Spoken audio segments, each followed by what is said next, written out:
life that we all have to just completely appreciate, like being alive, like being in a situation where I got through some surgery. And let's go right into the first surgery, which is a knee surgery. Now, in America, the common protocol is get the surgery, keep your knee wrapped up like a mummy until you leave, stay time at home, and then come back. They tell Right. you to keep it wrapped up completely. Don't even take it off. Don't wash nothing. Just leave it. Right. So my problem is, all right. Right away, I know that as soon as the surgery's been done, like what's done is done. It needs very minimal time in order for the wound to close, for the clotting to take place.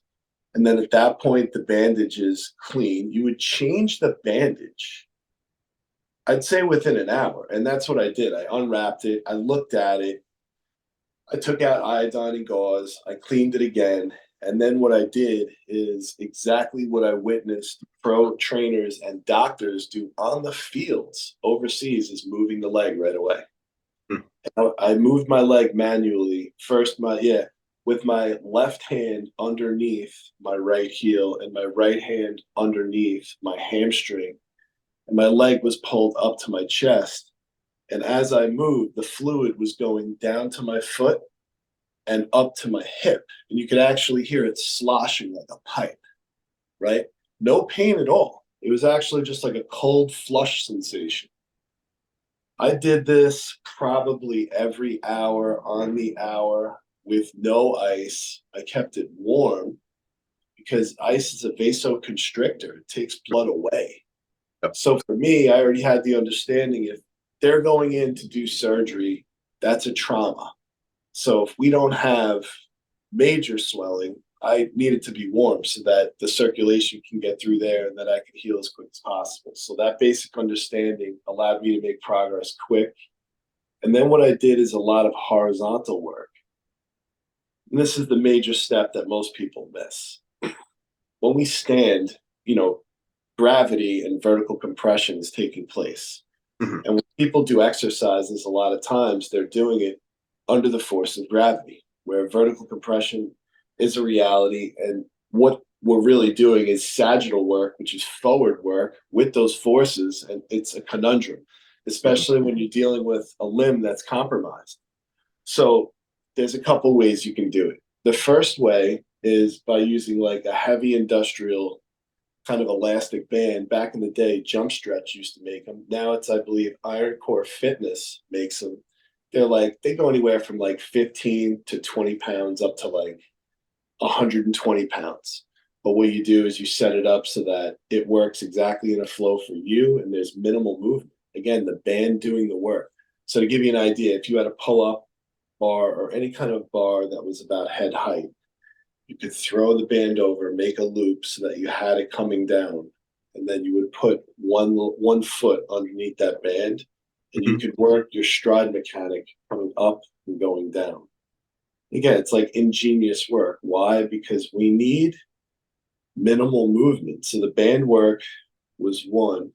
Two was the pool work. That's some of the more underrated work.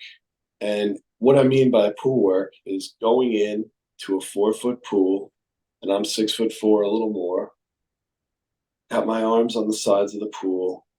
My feet are barely touching on the bottom, and I'm kind of just letting my leg flow with the water and how that water goes. Because a lot of the inflammation in the knee comes from the shear torsion of the knee when the top and the bottom kind of go forward and back a little bit. They create inflammation.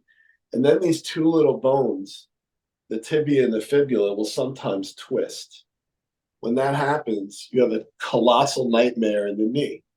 Yeah. And people will often misdiagnose that for like myriad of things. Like people will often send me, I think the most popular one last week had to be patella tendonitis. And every single time it was the gastrocnemius muscle that was completely jacked up because the tibia and the fibula were twisted. Why? Because the ankles were pitched in a wrong direction. Why? And here's another thing people don't talk about. The limb differential was on average of a half inch. So if you have a left leg and a right leg that are a half inch of a difference, then you're performing in athletics. And then that half inch of a difference, the ankle isn't pitched the way it should be. Right. Now you have pressures that are going through the body and forces that are being exerted with the body into the ground and off the ground in all directions. And the forces that occur, that's where the problems are. So for me, what I did is I got myself in water and then I said, all right, we're basically weightless. From here, where do I go? Let's measure out the limbs. So for me, I'm almost an inch shorter on my right than my left. It's a defect in my right femur. So all you haters out there that talk all that jazz, I'm almost an inch shorter on one side than the other. What are you going to hate on that? Can't. Like, the more you find out, you're like, man, I really appreciate this guy, right? That's what I Yep. felt. Right, ladies, that's how it goes. But anyway, getting back to what counts is that's what I did. I measured it out. It turned out I had that differential. And what I did is I ordered these really thick, kind of flat insoles that went in there. I have a good pitch in my ankle, so I didn't need the pitch. I just needed the limb differential. So once I put that through, I had a 2-month period where I was a little, snap, crackle, pop, because the bones in there were getting used to the new movement. But after that, it was a really interesting time because I could start feeling the activation equal on both sides. And I could really start to feel the difference in how that felt versus how it used to be. So how it used to be is, once upon a time, I did what everyone else did. I lifted the weights. I did everything that everybody else does, like the mainstream thing, right? Just jumping in. But that didn't help me. It would have never helped me. And the reason why I'm saying that is because when you're young, when you're healthy, you can almost do anything and it's going to work. And it's mostly because your genetics haven't even unlocked yet. People don't realize that food and rest and the vibration that you carry is the key to unlocking everything.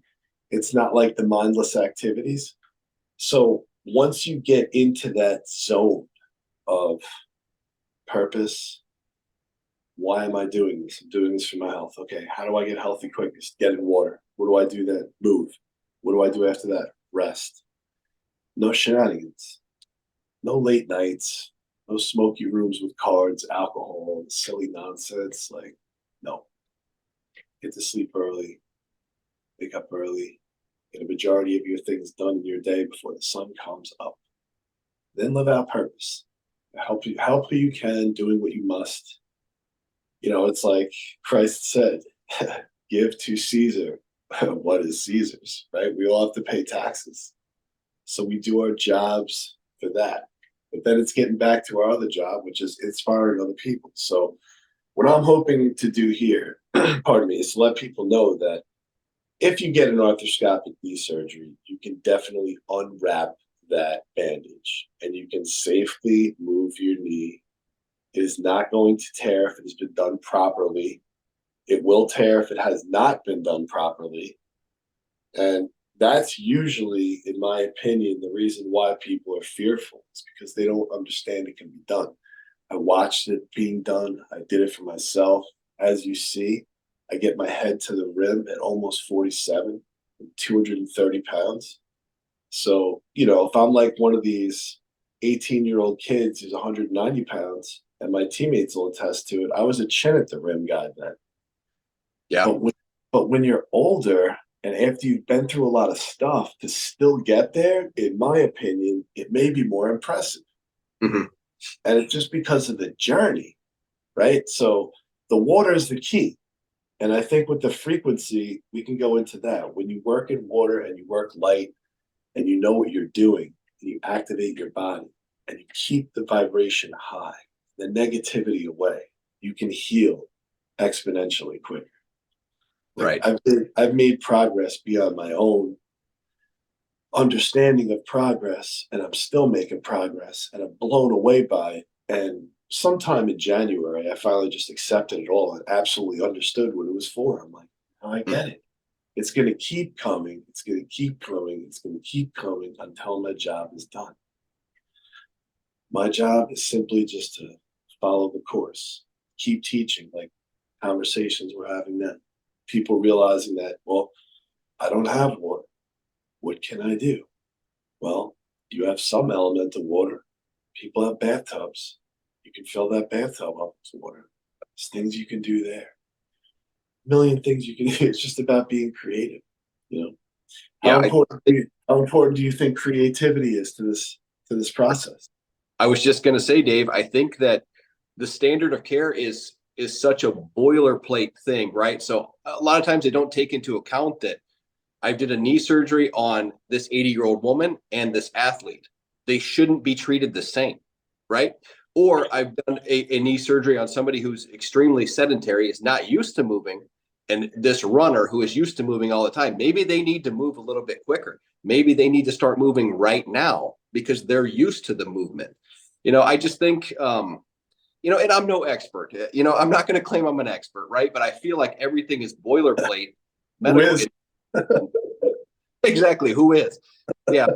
Like there should be different, I don't know, a different way of healing for different people. Questions need to be asked, a little research into your patient about what were you doing before this? What kind of fitness level are you at? Maybe you don't need to sit around all day. It's just so many people feel like their life is over after one of these surgeries. Oh, I can never run again. My doctor said I can never run again, so I can't. It's just, I don't know, man. It puts people in depression and it doesn't need to.